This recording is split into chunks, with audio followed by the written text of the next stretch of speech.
Bonjour, comment allez-vous? Aujourd'hui, je vais vous raconter l'histoire de deux jeunes enfants qui jouent ensemble, qui grandissent côte à côte, et qui sont finalement séparés par pur égoïsme. Yacine et Omar étaient amis depuis l'enfance.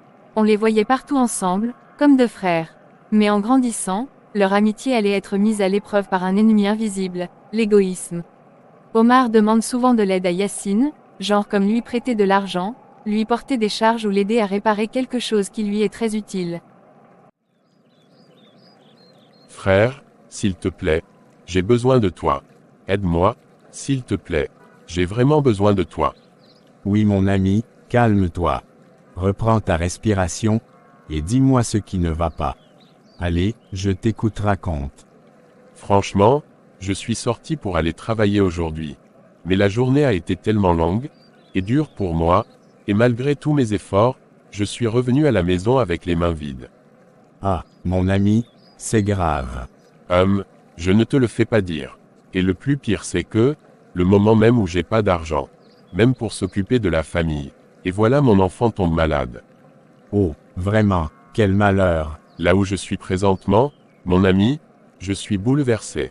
Je ne sais pas pourquoi la vie me joue des tours de cette façon. J'ai fait tout, mais j'arrive pas toujours. Et toi-même tu sais que j'ai personne à part toi. Donc, je suis venu pour que tu m'aides. Sinon l'état de mon enfant va être encore plus grave, s'il te plaît. Ah, mon ami. Ne t'inquiète pas. On est amis depuis longtemps. Donc ne t'inquiète. Ton enfant est comme la mienne. Donc je ne peux pas te laisser tomber, ça jamais. Je vais voir ce que je peux faire. Pour t'aider, ne t'inquiète pas. Yacine rentre dans sa chambre, et prend quelques billets pour donner à son ami pour qu'il puisse amener son enfant qui est malade à l'hôpital. Mais ce qui est étonnant, c'est que, quand Yacine rend service à son ami Omar, ce dernier ne remercie jamais. Omar prend l'aide comme un dû, sans jamais remercier, ou ni rendre service en retour. Et un autre jour encore, il frappe à la porte de son meilleur ami une fois encore. Ah, bonjour mon ami. Comment tu vas ce matin? Un peu mal, mon ami. Je suis là pour te demander un service. Ma voiture est en panne, et j'ai besoin de quelques sous, pour l'amener chez le mécanicien. Je sais que je demande trop, mais je ne sais pas comment faire. Non, mon ami, ne t'inquiète pas. Toi et moi on est des meilleurs potes, donc il n'y a pas de souci. Oui, mais ça devient trop.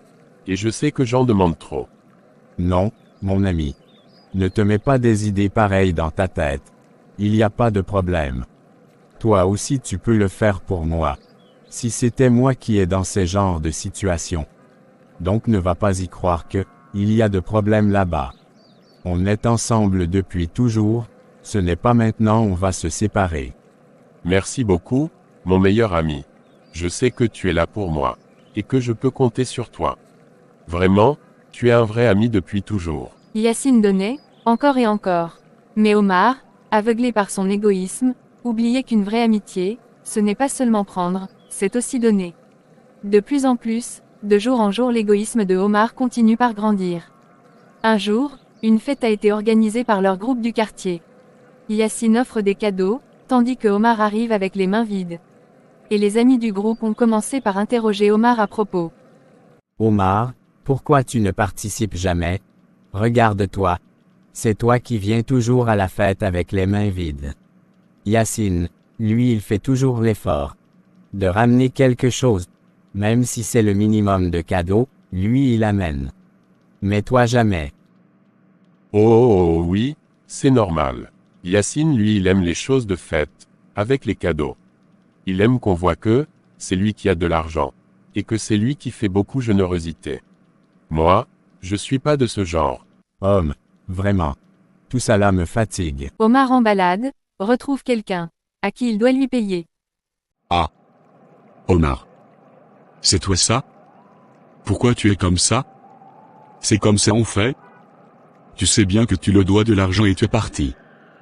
Tu ne te soucies même plus de ce que tu me dois. Est-ce que c'est comme ça on fait? Tu ne veux plus me payer ou quoi? Moi, si vieux comme ça. Tu as mon argent avec toi. Et tu refuses de me payer. Pourquoi, vous les jeunes d'aujourd'hui? Vous vivez comme ça. Non, vieux père, ce n'est pas du tout comme ça. Je ne me suis pas enfoui, ou partir. C'est seulement que, les choses deviennent de plus en plus dures, ces derniers moments. Je m'efforce de trouver votre argent, sans vous mentir. Ce n'est pas du tout ce que vous croyez. Je vous dis la vérité. Menteur, je te connais bien. Omar, je sais que c'est ton habitude à toi de faire chaque fois comme ça. Tu prends l'argent chez les gens. Tu les dois. Mais tu ne payes jamais. Qui ne te connaît pas dans cette ville. Tu viens me dire maintenant que c'est pas ce que je crois. Et tout ça, si c'est pas que je t'ai creusé aujourd'hui. Ici, est-ce que tu me diras tout ce que tu viens de me dire maintenant? Menteur, donne-moi mon argent, je vais partir ici. Vieux père, sans vous mentir. La fois passée, j'ai fait le programme pour vous payer votre argent.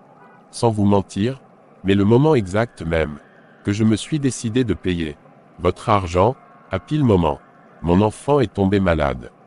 Donc, c'est mon argent qui a fait que votre enfant est tombé malade? Non, vieux père. Ce n'est pas du tout ce que je voulais dire. Mais c'est que, quand le moment est venu, et que mon enfant est tombé malade, je ne peux pas m'empêcher d'amener mon enfant à l'hôpital, et regarder l'argent à la maison.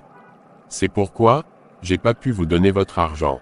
Et même arrivé à l'hôpital, ils ont fait des analyses. Et suite aux résultats, les choses étaient graves. Donc on a dépensé à l'hôpital moi et ma femme. Sinon, j'ai pas refusé de te payer ton argent. C'est la situation qui m'a obligé en ce moment-là. Et qu'est-ce qui prouve que tout ce que tu viens de me dire est vrai? Et que ce n'est pas encore une de tes mensonges à la con? Non, vieux père. Je ne peux pas te mentir à propos de la santé de mon enfant. Ça jamais. Je ne peux pas. Je vous dis seulement la réalité. Même, vous pouvez demander n'importe qui dans le quartier pour voir si je vous mentir ou pas. Si tu dis vrai, et que ton enfant était malade, tu ne peux pas venir chez moi et me dire ça? Ça fait maintenant plusieurs mois que mon argent est chez toi. Et je n'ai aucune de tes nouvelles. Aujourd'hui, que je te croise maintenant, tu me racontes des histoires. Je te donne jusqu'à une semaine, si j'ai pas mon argent. Ça va chauffer chez toi à la maison. Pour le moment, je vais te laisser toi et tes histoires sans intérêt là. Omar rentre à la maison et ne sait plus du tout quoi faire. Seigneur, je suis foutu, c'est quelle situation ça? Et comment je vais faire? Mon Dieu aide-moi. Sinon j'aurai de sérieux problèmes avec le vieux là. Il peut commencer à dire aux gens dans le quartier qu'il m'a donné de l'argent pour une service, et que je me suis enfoui avec son argent. Oh Dieu, c'est quoi encore cette situation? Pourquoi c'est toujours sur moi que ça tombe? À un petit matin comme ça, Yacine se prépare pour aller au boulot, et rencontre le vieux à qui Omar doit de l'argent. Ah, vieux bonjour, comment allez-vous? Je vais bien mon fils, je vais bien. Et toi? Tu vas bien? Et mes enfants? Ils vont tous bien? Oui, oui. Vieux père, je vais bien, et les enfants aussi vont tous bien. Où va la marche, à ce petit bon matin comme ça? Ah! Mon fils. Tu ne vas pas y croire ça. C'est ton ami d'enfance. Ce vaurien qui ne fait que mentir, qui m'a fait sortir de chez moi comme ça. Il a pris l'argent chez moi, et il est parti. Ça fait plusieurs mois, que je l'attends. Mais jamais de nouvelles. Et par hasard, je l'y ai croisé. La fois passée sur la route. Étant étonné, il ne sait plus quoi dire. Et quand je lui demande d'après mon argent, il a commencé par me faire sortir des mensonges comme quoi son enfant est tombé malade. Et qu'il a pris mon argent pour aller à l'hôpital avec son enfant. Comment moi vieux comme ça? Lui si jeune, il va venir me mentir et prendre mon argent. Et ne donne plus de nouvelles? C'est comme ça on fait. Non vieux père, ne vous fâchez pas. Sans vous mentir, son enfant est tombé malade vraiment. Même moi je suis au courant. Mon fils, si c'est comme ça, pourquoi il ne peut pas venir me dire et m'expliquer que c'est comme ça? Son enfant est malade. Et qu'il a dû utiliser l'argent que je lui ai donné? Pourquoi? Je ne sais pas trop pourquoi il a fait ça, mais vieux. Ne vous fatiguez pas trop pour aller là-bas encore. Vous savez quoi, moi-même je vais vous occuper de cette situation, et je vous assure que ça ne va plus durer. Croyez en moi. Je vais gérer ça. C'est bon mon fils, je n'ai aucun doute envers toi. Donc, si tu le dis que tu vas gérer, alors je te fais entière confiance. Va me régler cette affaire. À chaque fois mon ami là me demande de l'argent. Même la fois passée, il était venu chez moi, pour l'état de son enfant. Et je me rappelle bien que, je lui avais donné l'argent nécessaire. Et voilà maintenant, le vieux me dit qu'il a pris l'argent chez lui aussi. Donc, ce n'est pour l'hôpital de son enfant qu'il m'avait demandé de l'argent ou quoi. Je ne comprends plus rien du tout. Vaut mieux, moi-même. Je vais aller lui demander en personne pour mieux comprendre ce qui se passe avec mon ami. Bonne arrivée mon ami. C'est comment est ta journée? Tout va bien? Oui mon ami, je vais bien. Et la journée, ça va mieux. Excuse-moi, mais en sortant, pour aller au boulot tout de suite, j'ai rencontré le vieux père du quartier, devant ma maison, et il m'a dit qu'il vient chez toi, car tu as pris son argent, mais que tu ne lui as pas remboursé, et que quand il t'a croisé, tu essaies de lui mentir, mais c'est vrai ça, mon ami. Non mon frère, le problème est que j'ai pris son argent vraiment. Mais le moment que je voulais lui payer son argent, mon fils est tombé malade, et on a fait les courses de l'hôpital, jusqu'à ce que rien ne me reste. C'est à cause de ça, sinon j'ai pas mentir, et j'ai pas refusé non plus de payer son argent. Et le jour que tu étais venu chez moi, tu te rappelles que tu étais venu chez moi pour me dire que c'est comme ça ton enfant est tombé malade, et que de t'aider. Tu te souviens bien de ce jour-là? Oui, oui, oui, mon ami. Je me souviens bien. Comment je peux oublier un truc pareil? Je ne peux jamais oublier ça. Alors, si tu étais venu chez moi, et que je t'ai donné l'argent nécessaire, pourquoi encore utiliser l'argent du vieux pour rien? C'est ce que moi je ne te comprends pas. Pourquoi? Oui mon ami, une fois arrivé à l'hôpital, il y avait beaucoup d'analyses à faire, et que les médicaments sont trop coûteux. C'est à cause de ça, lorsque j'ai utilisé l'argent que j'ai pris chez toi, après j'ai utilisé l'argent que le vieux aussi m'a donné. Toi-même tu sais que, le vieux la parle beaucoup dans le quartier. Alors pourquoi aller encore chez lui, et prendre de l'argent encore? Je suis là, tu ne pouvais pas venir me parler, et voilà le vieux du quartier circule dans le quartier pour dire à tout le monde. Mon ami, excuse-moi, je suis tellement désolé. Moi-même je pense me débrouiller un peu, mais j'ai encore raté. Je suis désolé. Je te comprends mon ami. Après, je vais aller régler le vieux, donc tu n'as plus à t'inquiéter pour rien que ce soit. C'est compris mon ami. Après le boulot, Yacine se présente chez le vieux père, pour lui donner son argent. Bonsoir vieux père, comment vous allez? Ah. Je vais bien mon fils, et ta journée? Ah, ça a été, mon vieux. Excusez-moi, mais comme je suis de retour du boulot, et que je vous ai promis aujourd'hui que je vais régler l'histoire qui est entre vous et mon ami. Alors j'ai préféré passer en même temps, pour vous donner en même temps l'argent qu'il vous doit. Merci beaucoup mon fils, toi tu es un meilleur ami. Je ne sais pas si lui-même reconnaît qu'il a la chance de t'avoir toi comme ami dans sa vie. À force de toujours recevoir sans donner, Omar commença à perdre l'estime de ses amis. Mais lui, trop occupé à penser à lui-même, ne voyait rien. Et par malheur, un moment arrivé, Yacine tombe malade, et demande un service à Omar. Mon ami Omar, j'ai besoin de toi. Juste une petite aide. Je suis souffrant et je dois aller payer mes médicaments. Mais je ne peux pas conduire ma voiture, car je suis épuisé et faible. S'il te plaît, peux-tu prendre ma voiture et aller me les payer? S'il te plaît. Ah, non, mon ami, cherche quelqu'un d'autre.